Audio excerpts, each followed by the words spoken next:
खाद्य पदार्थ हैं या जो ठेला और तंबू लगाते हैं, मेला का आयोजन होता है, वो उन सभी पे रोक रहेगा। भोग प्रसाद वगैरह का वितरण भी नहीं करना है। आचार संहिता भी लागू है। ऐसी परिस्थिति में सरकार के द्वारा एक गाइडलाइन जारी किया गया और जिसको लेकर हमें आम लोगों को अवगत कराना है। अभी शुरू करते हैं। मेरा नाम नीरज कुमार है। आपके यहाँ मधेपुरा सदर में मंडल पदाधिकारी के रूप में पदस्थापित हुआ हूँ। तो शांतिपूर्वक संपन्न करा लेने की हम सभी की जिम्मेदारी है। इसी के लिए हाँ सर, बताया जाए, एक तरफ विधानसभा चुनाव है, दूसरी तरफ दुर्गा पूजा है, तो और कोविड-19, इसके लेके आज शांति समिति की बैठक हुई, उसमें क्या दिशा निर्देश दिया गया? जैसा कि आप सभी लोगों को ज्ञात है, बिहार विधानसभा चुनाव की अधिसूचना जारी हो चुकी है। इसके साथ साथ अभी वर्तमान में माँ दुर्गा की पूजा आराधना है और वैश्विक महामारी कोविड-19 का प्रभाव भी अभी सभी जगहों पे देखा जा रहा है। इसी परिप्रेक्ष्य में जो है आज शांति समिति की बैठक इस सदर थाना में आयोजित की गई थी।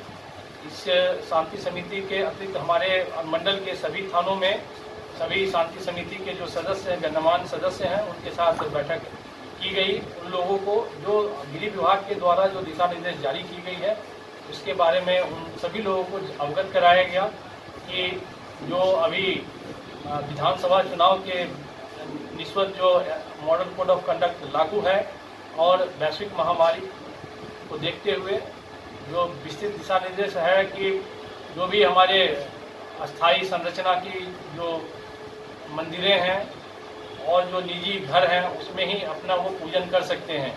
निजी का मतलब निजी स्वयं से है, यह ना कि निजी घरों में अब प्रतिमा को स्थापित करें और वहाँ पे भीड़ लगाएं, इस तरह का भी डायरेक्शन है नहीं करने का। इसके अतिरिक्त जो खाद्य पदार्थ हैं या जो ठेला और तंबू लगाते हैं, मेला का आयोजन होता है, वो उन सभी पे रोक रहेगा। भोग प्रसाद वगैरह का वितरण भी नहीं करना है। इसके अतिरिक्त कोई भी लाउड स्पीकर वगैरह का भी प्रयोग नहीं करना है तथा विसर्जन के दौरान भी कोई जुलूस आयोजन नहीं होगा। सार्वजनिक जगहों पे रावण दहन का कार्यक्रम भी नहीं होगा। ये सभी जानकारियां सभी शांति समिति के सदस्यों को दी गई।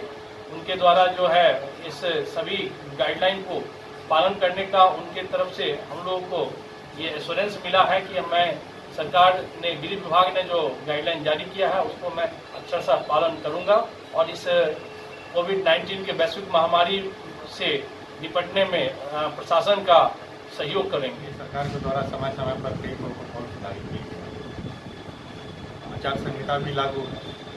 ऐसी परिस्थिति में सरकार के द्वारा एक गाइडलाइन जारी किया गया और जिसको लेकर हमें आम लोगों को अवगत कराना है कि इस ऐसे माहौल में हम किस तरह पूजा भी कर लें और कोविड जो 19 है उससे भी हमें हमारा प्रोटेक्शन हो। तो इसी स्थिति में कुछ गाइडलाइंस दिए गए हैं जो कि आज हमने शांति समिति के माध्यम से आम लोगों को बताया है और उन्हें ये उनसे सहयोग मांगा है और उनसे ये आग्रह किया है कि आप जो सरकार का गाइडलाइन है उसका अक्षरशः पालन। और विसर्जन जो है, जो जिस दिन दशमी होगी उसी दिन होगा। देखिए, जो हमारा जो गाइडलाइन आया है जी, उसमें स्पष्ट तिथि उल्लेखित है, इसमें 25 तारीख का उल्लेख है जी। और पंडाल वगैरह का कोई इस बार जो है वो क्लियर कट ये निर्देश है कि जो मूर्ति या माँ की प्रतिमा स्थापित होगी वो जो परमानेंट स्ट्रक्चर है, जो मंदिर है, उसके अंदर होगी या फिर वो लोग अपने निजी घरों में कर सकते हैं। किसी भी पब्लिक प्लेस पर इस तरह का पूजा या पंडाल वगैरह का निर्माण नहीं होगा। मंदिर से बाहर किसी भी तरह का स्ट्रक्चर नहीं होगा, कोई मेला नहीं लगेगा, कोई सार्वजनिक समारोह नहीं होगा। खाद्य पदार्थ से लेके खिलौने वगैरह के जो दुकान लगते हैं जहाँ के लोगों का क्राउड हो जाता है, भीड़ हो जाता है, वो नहीं होगा। प्रत्येक साल सर मधेपुरा में रावण दहन होता है, काफ़ी मात्रा में लोग वहाँ पे जुटते हैं, क्या इस बार ऐसा होगा? देखिए, सबसे बड़ी बात तो ये है कि स्पष्ट ये उल्लेखित है गाइडलाइन में कि जो रावण दहन का कार्यक्रम है वो पब्लिक प्लेस पर नहीं हो। अगर रावण दहन एक ऐसा कार्यक्रम है जो पब्लिक प्लेस पर ही संभव है। अगर पब्लिक प्लेस पर वो नहीं होगा तो स्वाभाविक है कि वो नहीं होगा, क्योंकि किसी के पास प्राइवेट में ऐसा जगह नहीं है, पहली बात। दूसरी बात, जो कोविड-19 का प्रोटोकॉल कहता है कि क्राउड नहीं जमा होना चाहिए, और अगर कुछ लोग हैं तो वो सोशल डिस्टेंस का मेंटेन करें, मास्क का प्रयोग करें और सैनिटाइजेशन की व्यवस्था हो, जो कि रावण दहन जैसे कार्यक्रम के दौरान संभव नहीं हो पाएगा और इससे कोविड का खतरा बढ़ेगा। इसीलिए इस पर भी इस बार प्रतिबंध